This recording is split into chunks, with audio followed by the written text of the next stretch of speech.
धन्यवाद। सुश्री प्रणीति शिंदे जी। अध्यक्ष महोदय, आपने मुझे बजट के ऊपर बात करने के लिए मौका दिया, मैं आपका तहे दिल से शुक्रिया अदा करती हूँ। हम भारत के लोग, जो हमारे संविधान की प्रस्तावना है, इन 4 शब्दों में भारत की ताकत और महानता छुपी है।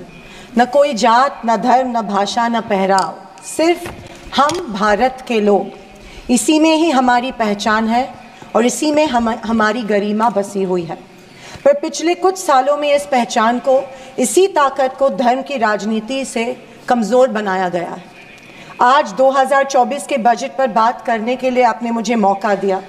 मैं थोड़ा आपको इतिहास में ले जाना चाहती हूँ। हम सब जानते हैं और पूरा विश्व ये मानता है कि कुछ शतकों पहले भारत सोने की चिड़िया थी। उस समय जीडीपी और इस प्रकार की चीज़ें नहीं थी, पर भारत इकोनॉमिकली और कल्चरली विश्व की एक महाशक्ति थी। और हम ये भी जानते हैं कि भारत में शूरवीरों की कोई कमी नहीं थी। बावजूद इसके मुट्ठी भर हमलावरों ने हमें कई बार लूटा, और न सिर्फ लूटा, हमें सैकड़ों साल गुलाम बनाए रखा। ऐसे क्यों हुआ? पहले मुगल, फिर अंग्रेज ने भारत पर राज किया। ये वो कर पाए क्योंकि सोना, चांदी, हीरे, जवाहरात, पैसे की कोई कमी नहीं थी।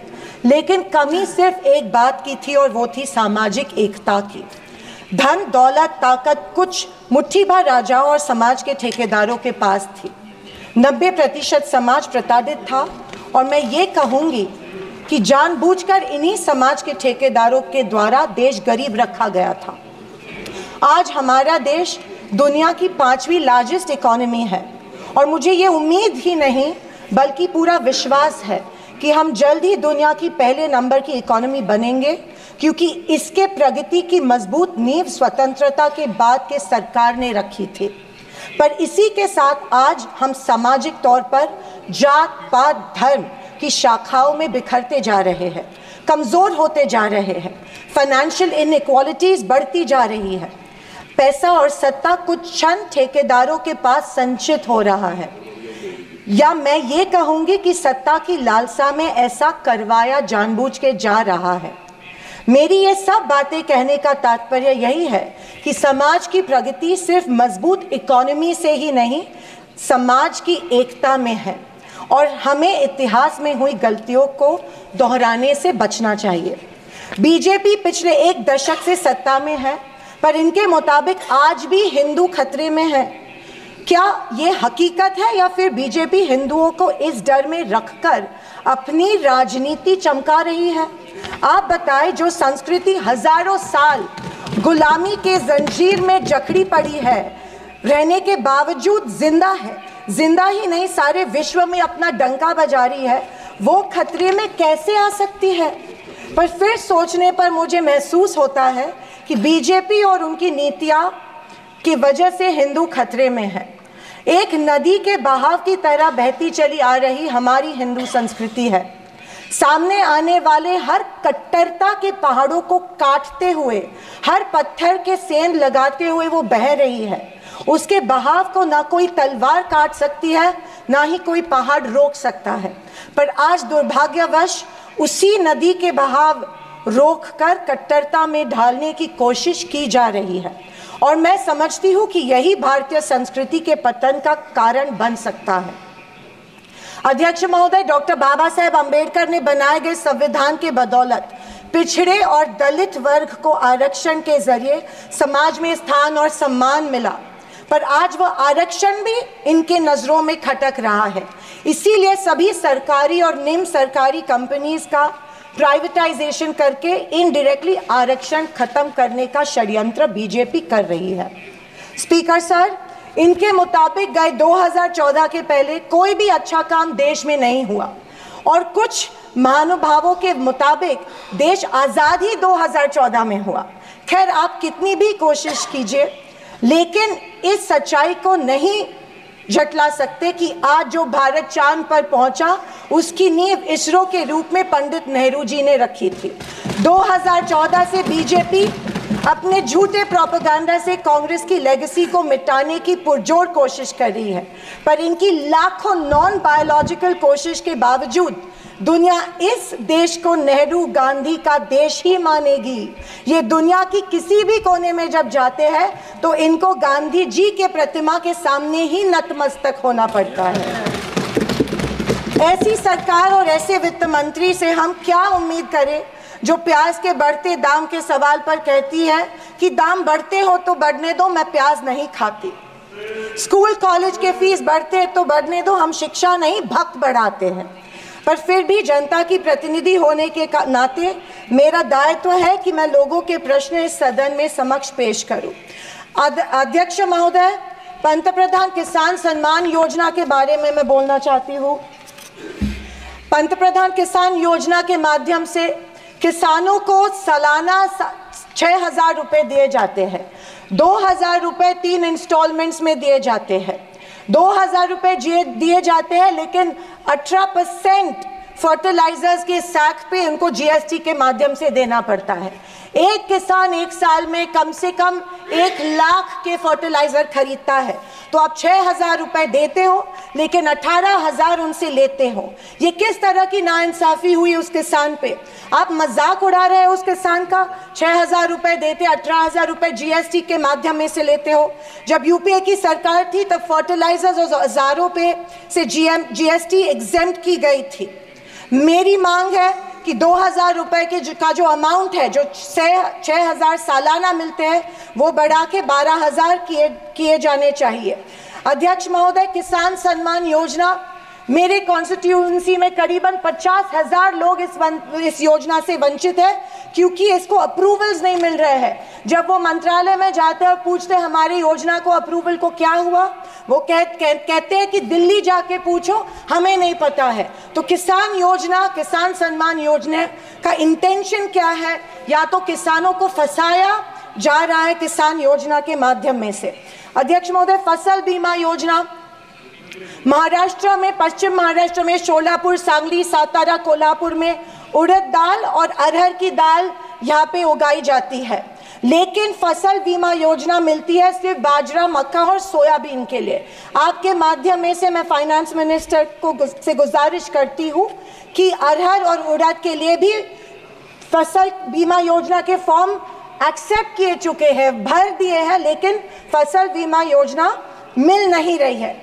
अध्यक्ष महोदय, पंतप्रधान आवास योजना, आदरणीय फाइनेंस मिनिस्टर जी ने कहा कि एडिशनल 3 करोड़ हाउसेज घर यहाँ पे इंक्रीज करके इस बजट में दे रहे हैं, लेकिन पंतप्रधान आवास योजना का टारगेट अभी तक महाराष्ट्र को नहीं मिला है, क्योंकि ये योजना जो है गाँवठान जमीन पे घर बांधे जाते हैं। लेकिन असलियत ये है कि गांव में गाँवठान जमीन है ही नहीं। जब कलेक्टर के पास जाते हैं तो कहा जाता है कि गाँवठान जमीन नहीं है, गायरान जमीन ढूंढ के लाओ, हम आपको पीएम आवास योजना देंगे। अभी गाँवठान जमीन लाएंगे कहाँ से? तो अब आपके माध्यम में से मैं फाइनेंस मिनिस्टर को रिक्वेस्ट करती हूँ कि सारे कलेक्टर्स, डिस्ट्रिक्ट कलेक्टर्स को आदेश दे कि जितनी भी गायरान जमीनें हैं गाँव में, उनको गाँवठान करके पंतप्रधान आवास योजना लोगों को लागू की जाए और सारे जो पेंडिंग प्रपोजल्स हैं वो एक्सेप्ट किए जाए। और मेरी आपसे ये गुजारिश है कि 1,40,000 रुपये इस योजना के लिए मिलते हैं, ये बहुत टुटपुंजी है, इसके लिए 2,50,000 दिए जाए पंतप्रधान आवास योजना के लिए। अध्यक्ष महोदय, मुद्रा लोन 2014 में प्राइम मिनिस्टर ने बड़ी एम्बिशियसली मुद्रा लोन की घोषणा की थी। कल फाइनेंस मिनिस्टर ने इसकी जो राशि है 10 लाख से लेके 20 लाख की, लेकिन मुद्रा लोन उस पीरियड में उन्हीं लोगों को मिले जिनकी सिफारिशें बीजेपी के कार्यकर्ताओं ने की थी, जबकि सामान्य आदमी जो है, आम आदमी जो है, उसको ये लोन नहीं मिला था। सिर्फ कुछ चंद लोगों को ये लोन दिया गया था। मेरी ये मांग है कि कोरोना के टाइम पे जो लाभार्थी मुद्रा लोन का कर्ज फेड नहीं पाए, उनके लिए जैसे अपने अदानी अंबानी के लिए कर्जा माफ किया है, वैसे इन लाभार्थियों के लिए भी कर्जा माफ किया जाए, तुरंत माफ किया जाए मुद्रा लोन का जो परत फेड करने का कर्जा है।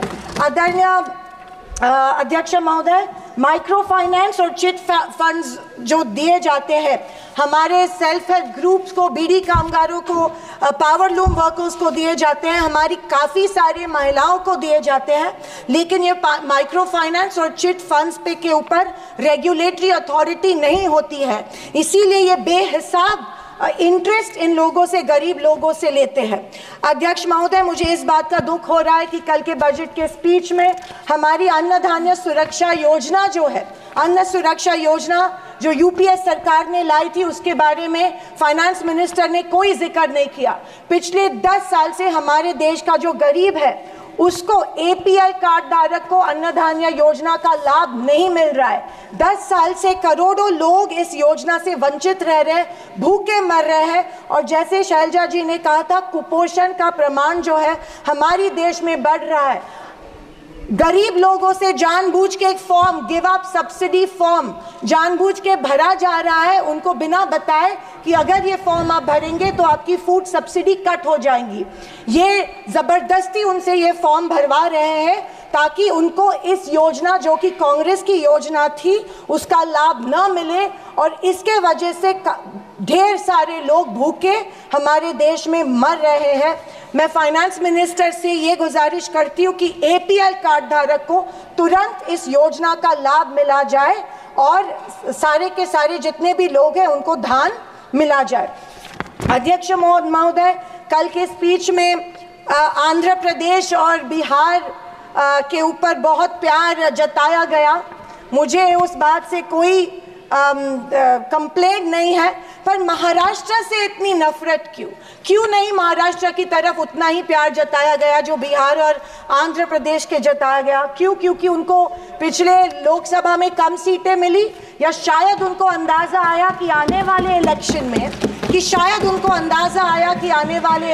में उनको वो चुनाव हारने वाले हैं। मैं वित्त मंत्री को बताना चाहती हूँ कि महाराष्ट्र में हिंदवी स्वराज की नींव महाराष्ट्र में रखी गई थी। कणखर देशा, राकट देशा, दगडाचा देशा, महाराष्ट्र देशा, ये हमारे प्यारे महाराष्ट्र के बारे में कहा जाता है, लेकिन अफसोस है कि महाराष्ट्र की तरफ कोई ध्यान नहीं दिया जा रहा है, सिर्फ महाराष्ट्र का इस्तेमाल किया जाता है। अध्यक्ष महोदय, रेलवेज के बारे में बोलूं तो रेलवेज में स्लीपर कोच की संख्या जो है वो कम कर रहे हैं और फर्स्ट क्लास और सेकंड क्लास की संख्या बढ़ा रहे हैं। देश का जो आम गरीब आदमी है वो स्लीपर कोच से ट्रैवल करता है, वो फर्स्ट क्लास और सेकंड क्लास से नहीं किया जाता है। मैं आपके माध्यम में से, मेडन स्पीच माध्यम में से गुजारिश करती हूँ कि स्लीपर कोचेस की संख्या बढ़ाई जाए। अध्यक्ष महोदय, मेरी शोलापुर के कुछ मांगे रखती हूँ और मैं समाप्त करती हूँ। हमारे शोलापुर में एयरपोर्ट है लेकिन एयर सर्विस नहीं है। उड़ान स्कीम में आया गया है, लेकिन जानबूझ के वहाँ पे जो चिमनी थी, ऑब्स्ट्रक्शन था, वो तोड़ा गया, लेकिन अभी तक वहाँ पे एयर सर्विस शुरू नहीं है। बोरामनी एयरपोर्ट है, वहाँ पे इंटरनेशनल एयरपोर्ट के लिए फंड्स एक बार दिए गए, लेकिन फिर फंड्स नहीं दिए गए। मैं वित्त मंत्री से गुजारिश करती हूँ कि बोरामनी एयरपोर्ट के लिए फंड्स दिए जाए। मंगावेड़ा जो हमारा तालुका है, वहाँ पे जो इरिगेशन स्कीम है, वहाँ के 35 गांव जो है वो पानी से वंचित है। मैं विनती करती हूँ कि वो गांव के लिए भी आप इरिगेशन स्कीम जल्द से जल्द अप्रूव करें। अंत में मैं यही कहना चाहती हूँ कि बीजेपी विपक्ष की अवहेलना कर रही है कि हमें इतनी सीट्स मिली, जनता ने अस्वीकार किया, पर आपके 400 पार का क्या हुआ? पर मैं उनसे कहना चाहूँगी कि हम स्वीकार करते हैं कि सरकार बनाने के लिए पर्याप्त सीट्स नहीं जीत पाए। हाँ, हम हमारी बातें जनता को बेहतर तरीके से शायद नहीं समझा पाए, लेकिन ये भी कहना चाहूँगी कि हार गए तो क्या हुआ, झोला उठा के चल नहीं देंगे, यही डटे रहेंगे। एक मजबूत विपक्ष के रूप में भारत की जनता की आवाज़ बुलंद करते रहेंगे, सिर्फ और सिर्फ इस देश के लिए और इस देश के जनता के लिए। और आखिरी कुछ शब्द कह के मैं समाप्त करना चाहूँगी कि सत्ता की लालच में न फैलाओ समाज में ध्रुवीकरण का रोग, सत्ता की लालच में ना फैलाओ समाज में ध्रुवीकरण का रोग, आपकी हस्ती मिटा देंगे हम भारत के लोग। जय हिंद, धन्यवाद, जय महाराष्ट्र। धन्यवाद।